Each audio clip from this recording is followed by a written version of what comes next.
Correspondence at KermodeandMayo.com. Love to hear from you about any of these movies that we're talking about. What else is out? Magic Mike's Last Dance. I'm a huge Magic Mike fan, so I was really excited. 2012, the original, the Soderbergh Magic Mike, script by Reed Carolyn, inspired in part by Channing Tatum's time as a male stripper in Tampa, Florida. And it was a resounding hit. Gritty, feel-good, romantic, earthy, all the things that you want the film to be. Sometime later, 2015, there's the sequel, Magic Mike XXL, not directed by Soderbergh, but still pretty good. I mean, not as good as the original, but had some great set pieces in it, and the dance numbers were really, really good. Now, Magic Mike's Last Dance. Channing Tatum is back in the lead role. Soderbergh's back in the director's chair. Reed Carolyn, with whom Tatum co-directed Dog, which remember I loved, which was really great. Back on screenplay duties. Film picks up. Mike is now a barman. He's doing a charity event gig for a very wealthy woman played by Salma Hayek Pinot. She's called Max. He is serving bar, and one of the attendees at the gala recognises him. Here's a clip.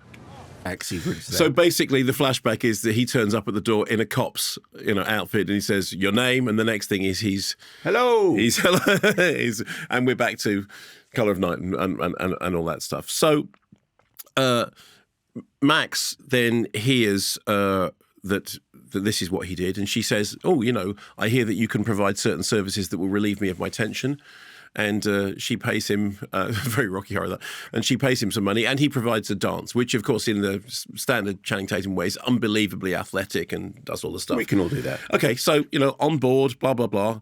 She then says, right, I'm going to pay you a certain amount of money to come with me to London for an undisclosed mission. He thinks, oh, yeah, I'm going to be I'm going to be her toy or something. No. The undisclosed mission is she's in the middle of a messy divorce, and she owns a theatre. And the theatre is showing a very old-fashioned play, and she wants to spice the play up by getting Mike in to direct it and therefore throw in some... And you go, sorry, pardon?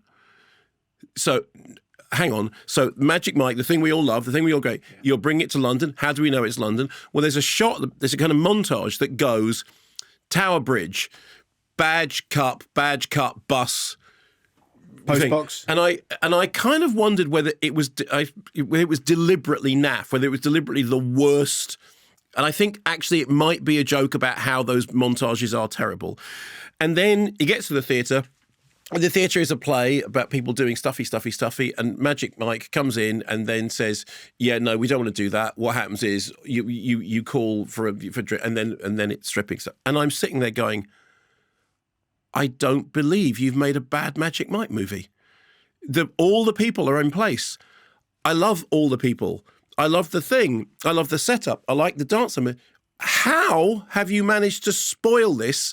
What meeting did you have when somebody said, I know, we take it to London to a failing old fusty show, and you're going, no, that's not what happens.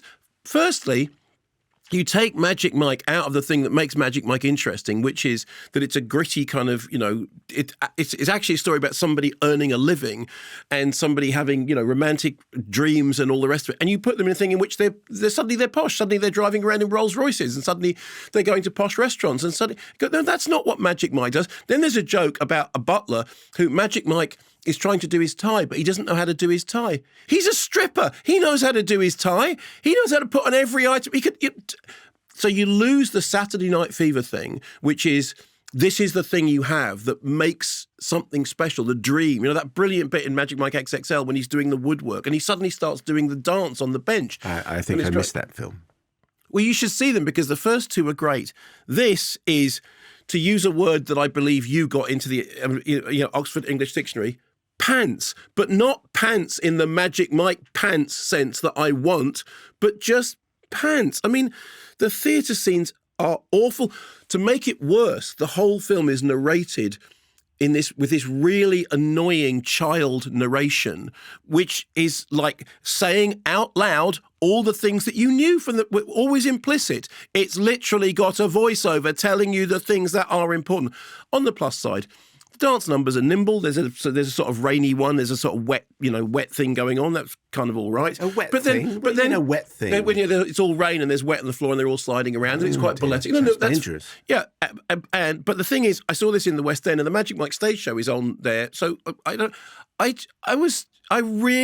came out annoyed, actually. I came out like, I can't believe you messed up Magic Mike, because this absolutely kills the magic of Mike.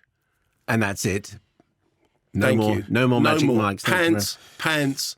Thanks very much for watching this video. I hope you enjoyed watching it as much as we enjoyed making it. While you're here, check out all the other videos because they're cool too, aren't they? Yeah, and if you want to keep up to date with everything Kermode and Mayo's take, then check out our social channels.